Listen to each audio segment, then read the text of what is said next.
yang dimaksudkan itu berbau militer melibatkan pasal itu pidana. Ancaman hukumannya 5 tahun.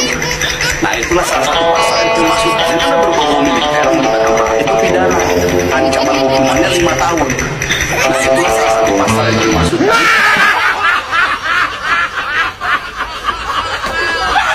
Adel Setiawan melaporkan KDM ke Bareskrim Polri. Kenapa, Mang? Mamang kaget ngedenger ini beritanya? Bukan kaget saya mah. Ya, terus kenapa? Kopinya masih panas. Oh, kirain Mamang kaget denger beritanya. Ya nggak kaget kan, kemarin udah kita omongin sebelumnya. Iya ya. Terus gimana itu menurut Mamang? Ya saya kasihan lah sama si Bapak Adel teh. Nah, isi Mamang malah jadi kasihan, kumaha? Ya ternyata dia itu pengangguran. Masa? Nggak ada kerjaan. Kok tahu si Mamang? Tahu dari mana kalau dia pengangguran? Si Mang Iwan nih. Mang Iwan kan kerja nih. Ya. Kalau bayar pajak motor, Mang Iwan ke Biro Jasa apa ke Samsat? Kalau saya mah biasanya ke Biro Jasa, Mang. Kenapa nggak bayar ke Samsat? Jauh, Mang. Kan saya kerja, nggak ada waktu. Lagian kan kalau ke Samsat harus hari kerja, nggak bisa hari libur. Nah, kan? Ya terus hubungannya apa? Si Pak Adel mah masih sempet ke Bareskrim. Udah beda kota, beda provinsi, masih sempet. Bukan hari libur lagi, hari kerja lapornya. Berarti kan itu saking nganggurnya, Mang Iwan. Gak ada kerjaan. Makanya dia sempet ke sono. Iya. Terus menurut Mamang solusinya gimana? Ya solusinya mah cariin kerjaan lah buat si Pak Adel, biar ada kesibukan. Oh gitu? Jangan terlalu banyak waktu luang. Apalagi waktu luangnya diisi dengan hal-hal yang ya begitulah, tidak berguna. Ya saya emang nggak bisa ngasih kerjaan, Mang. Kali Mamang bisa ngasih. Ya apa tuh? Saya aja kerjanya cuma ngangon domba, ngangon kambing. Oh, iya. Apa saya suruh dia ngangon bebek aja kali ya? Nah boleh tuh. Tapi saya takut. Takut kenapa? Ya takutnya bebeknya kalah berisik sama dia. Iya. Adel Setiawan laporkan Kang Deddy Mulyadi ke Bareskrim Polri. Kang Adel, saya bilangin ya, kamu harus hati-hati. Kamu tidak hanya akan menghadapi Kang Deddy si Maung Pajajaran, tapi kamu akan menghadapi rakyat seluruh Indonesia yang mencintai Kang Deddy. Hati-hati. Update berikutnya tentang Bapak Adel Setiawan. Ternyata si Bapak Adel ini pernah dilaporkan balik oleh kader Partai Demokrat. Berarti ada hubungannya dengan laporan dari Bapak Adel Setiawan kepada Bapak SBY karena dituduh melakukan provokasi atau penghasutan. Dan kemungkinan besar laporan dari Bapak Adel kepada SBY ditolak. Dan akhirnya dari kader Partai Demokrat melaporkan balik 2 orang termasuk Bapak Adel Setiawan. Dan itu terjadi pada bulan September tanggal 11 tahun 2016. Halo guys, apa kabar? Ketemu lagi sama Bapak Ica. Rame ya terkait masalah pelaporan dari Adel yang melaporkan Kang Deddy Mulyadi selaku Gubernur Jawa Barat ke Bareskrim Polri. Oke, Adel melaporkannya itu melalui LBH ataupun Lembaga Bantuan Hukum Pendidikan Indonesia atau LBHPI. Dan Direktur LBHPI ini yaitu Rezekinta Sofrizal. Siapa Rezekinta Sofrizal? Semakin menarik nih. Aku telusuri, ternyata Rezekinta Sofrizal itu adalah seorang pengacara yang dulu pernah menjadi pengacaranya tim Anies Baswedan waktu di Pilpres. Dia menjadi kuasa hukumnya di bidang pelanggaran kode etik di tim Anies Baswedan. Semakin menarik ya.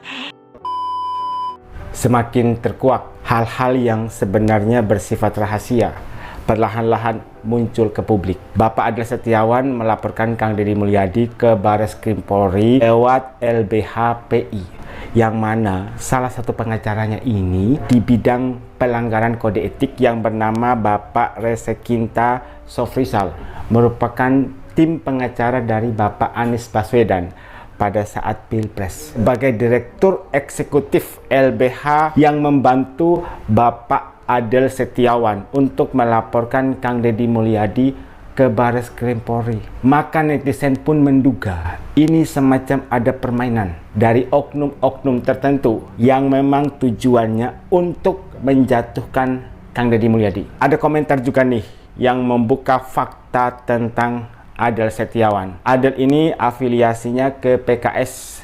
Dia bekas tim suksesnya Ahmad Saiku yang kalah di Pilgub Jawa Barat pada saat melawan Kang Deddy Mulyadi. Berarti ada kemungkinan mereka tidak terima dengan kekalahan itu. Dan mungkin saja ada sebab-sebab lain yang menyebabkan si Bapak Adel ini sibuk banget untuk melaporkan Kang Deddy Mulyadi. Makanya dijuluki sebagai si tukang lapor. Laporannya kemarin gagal. Sekarang dia mencoba lagi untuk melaporkan Kang Deddy Mulyadi ke Bareskrim Polri. Kita tunggu kelanjutannya seperti apa. Tim hukum Jabar Istimewa siap menghadapi orang-orang yang melaporkan Kang Deddy Mulyadi. Kalau kemarin ada perwakilan dari masyarakat Jawa Barat, mayoritas masyarakat Jawa Barat yang akan melaporkan Bapak Adel Setiawan. Dan sekarang muncul lagi tim hukum Jawa Barat Istimewa yang siap untuk melaporkan orang-orang yang melaporkan Kang Deddy Mulyadi. Dalam hal ini termasuk Bapak Adel Setiawan. Ada kemungkinan besar laporan dari Bapak Adel Setiawan kepada Kang Deddy Mulyadi ini akan ditolak mentah-mentah oleh pihak kepolisian. Dan setelah itu, kalian tahu apa yang akan terjadi selanjutnya. Laporkan balik. Dan yang melaporkan ini bukan hanya salah satu aliansi, tapi ada banyak guys. Mereka secara sukarela tanpa dibayar oleh Kang Deddy Mulyadi untuk melaporkan balik Bapak Adel Setiawan. Ini kami melaporkan Gubernur Jawa Barat Deddy Mulyadi ke kita desak Pak Deddy Mulyadi buat laporin balik si Adel Setiawan ini. Udah nggak usah mikirin laporan si Adel, nggak bakal ditindaklanjutin sama polisi, nggak ada unsur delik pidananya. Walaupun pendidikan gua rendah, orang kampung, bukan ahli hukum, tapi sedikit-sedikit gua tahu soal hukum. Yang harusnya melapor itu orang tua siswa yang di barak militer. Itu pun kalau ada unsur pidananya dan korbannya adalah anaknya. Ini si Adel siapa? Orang tua siswa di barak militer juga bukan. Warga Jawa Barat juga udah nggak diaku. Jadi mending sekarang kita desak nih, saranin Pak Deddy Mulyadi buat laporin balik si Adel Setiawan dengan pasal pencemaran nama baik. Kan si Adel bicara negara ini negara hukum, makanya jangan main-main sama hukum. Jangan asal laporin orang aja, bisa kena batunya lu Del. Kalau kata orang Sunda mah, tamiang malika betis, senjata makan tuan. Ingat Del, lu pasti ada apesnya. Walaupun niat lu entah apapun ada yang nyuruh, ingat lu ada apesnya, ada mantaknya. Kalau kata orang Sunda malu Del, hati-hati lu.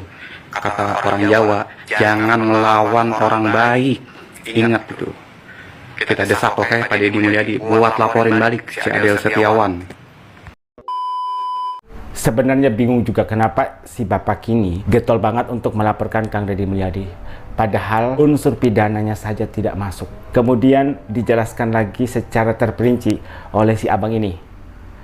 Anaknya saja nggak ada yang masuk ke barak militer.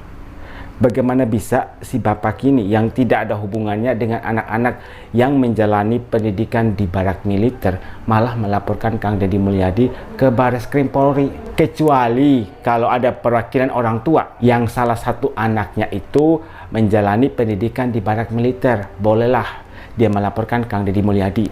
Tapi itu pun kalau ada unsur pidananya. Jadi tidak sembarangan untuk melaporkan orang, karena sama saja Anda itu mempermainkan hukum. Dan imbasnya Bapak Adel Setiawan sudah pasti akan dilaporkan balik oleh warga Jawa Barat. Bahkan tadi ada satu statement yang katanya si Bapak Adel ini sudah tidak lagi diakui sebagai warga Jawa Barat.